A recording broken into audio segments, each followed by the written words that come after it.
네, 지금 보시는 바로 이 화면. 과거 스웨덴의 유력 총리 후보였던 정치인 모나 살린이 사퇴 전 기자회견을 하는 모습입니다. 사퇴 이유는 바로 법인카드로 초콜릿과 기저귀 등 생필품 34만 원어치를 샀기 때문이었습니다. 돈은 바로 갚았지만 국민들의 신뢰를 잃으면서 결국 정치 생명이 끝이 났습니다. 그렇다면 우리나라 국회의원들은 정치 자금을 어떤 용도로 사용하고 있을까? 저희는 이런 의문점을 던졌습니다. MBC 탐사보도부는 지난 19대 국회 정무위 소속 의원들의 4년간 정치 후원금 지출 내역 전체를 처음으로 모두 입수해서 분석했습니다. 7,000장이 넘는 방대한 분량을 4명의 기자가 한 달 동안 분석했습니다. 한 장 한 장 따져보니 일반 상식으로는 납득하기 어려운 점이 한둘이 아니었습니다.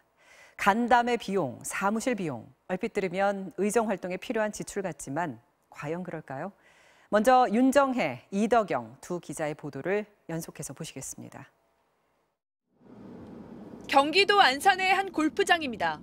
2012년과 2014년 김영환 전 의원은 의정 활동을 해야 하는 평일 낮에 이곳 클럽하우스에서 3차례 식사를 하고 60여만 원을 썼습니다. 계산은 정치 후원금으로 했는데 선거관리위원회는 문제 삼지 않았습니다. 골프장에서 정치 현안을 논의하는 간담회를 했다고 사유를 적었기 때문입니다.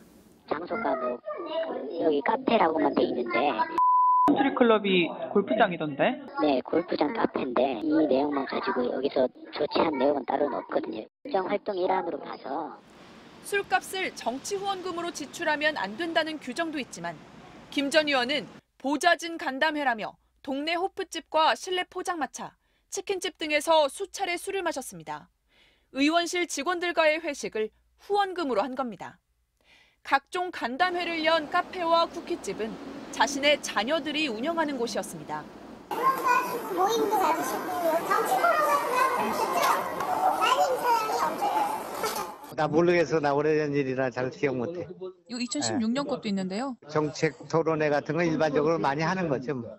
그런 것도 호프집에서도 뭐 하셔요? 그래서 잘 모르겠네.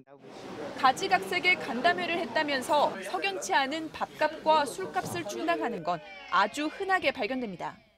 김기준 전 의원은 대부업법 관련 전문가 간담회라며 만두집에서 16,000원어치 분식을 먹었고 강기정 전 의원은 5.18 묘지 참배 관련 간담회 명목으로 짬뽕집에서 2만 원, 선거 결과 예측 간담회 명목으로 국밥집에서 10,000원을 썼습니다. 금융실명제 개선 방안 관련 간담회라며 커피값까지 후원금으로 낸 박민식 전 의원도 있습니다. 누굴 만난 건지 적지도 않은 채 공휴일에 특급 호텔에서 수십만 원을 쓰기도 하지만 문제될 건 없습니다. 국회의원들의 간담회 중 가장 빈번한 건 기자간담회로 전체 간담회의 4분의 1에 달합니다. 기자들과 먹고 마시는 것도 의정활동이라며 한 끼에 평균 21만 원의 후원금을 썼습니다. 김태원 전 의원은 고급 일식당에서 기자와 식사를 하며 한 번에 114만 원을 쓰기도 했습니다. 19대 국회 정무위 소속 의원들이 기자들에게 산 밥값만 2억 7천만 원이 훌쩍 넘습니다. 친한 기자들과의 술 한 잔부터 수행원이 먹은 순댓국 한 그릇까지 모두 다 의정활동으로 볼 수 있을까요? 간담회라고만 하면 더 이상 따지지 않는 관행이 이렇게 무분별한 지출을 양산하고 있습니다. MBC 뉴스 윤정혜입니다. 경기도 고양시 한 상가 건물입니다. 3층에 올라가자 100제곱미터의 널찍한 헬스장이 나옵니다. 무려 사무실 7개를 터서 만든 공간입니다. 3년 전인 지난 2015년엔 당시 이운영 의원의 사무실이었습니다. 사무실 7개, 3층에 3분의 1을 통째로 임대한 뒤 벽을 터 하나의 사무실로 썼던 겁니다.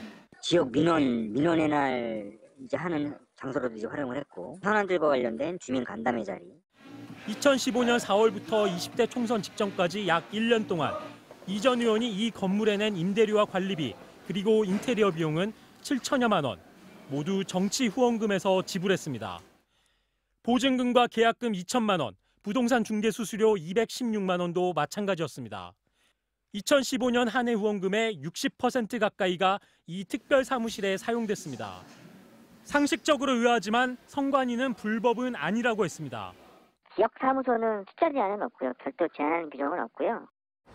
큰 돈을 들인 이런 대형 사무실이 의정 활동에 어떻게 무슨 도움이 됐는지는 분명하지 않습니다.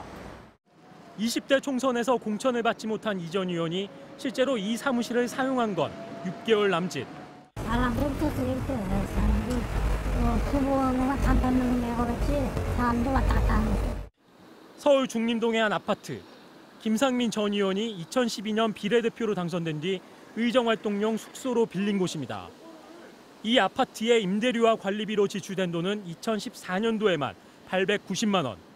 역시 정치 후원금에서 지불됐습니다. 현역 의원은 국회와 가까운 곳에 숙소를 마련하고 정치 후원금으로 그 비용을 댈 수 있습니다. 국회 근처 머무를 곳이 없는 지방 의원들을 위한 규정입니다. 그러나 김 전 의원은 당시 서울에 2군데나 빌린 주택이 있었고 2014년부터는 수원에도 전세 오피스텔을 보유하고 있었습니다. 선관위 쪽이 다 문의를 해서 문제가 없다는 판단을 받아서 다 했고요. 김상민 전 의원은 이외에도 지역사무소의 식물관리비 명목으로 매월 10만 원씩을 꼬박꼬박 지출했고 김기준 전 의원은 지역사무소 인테리어 비용으로 2,200만 원을 쓰기도 했습니다. 사무실이나 숙소와 관련된 지출은 꼭 필요할 때 하도록 돼 있지만 일종의 의원 특권이 돼버린 것 같다는 냉소가 나오고 있습니다. MBC 뉴스 이덕영입니다.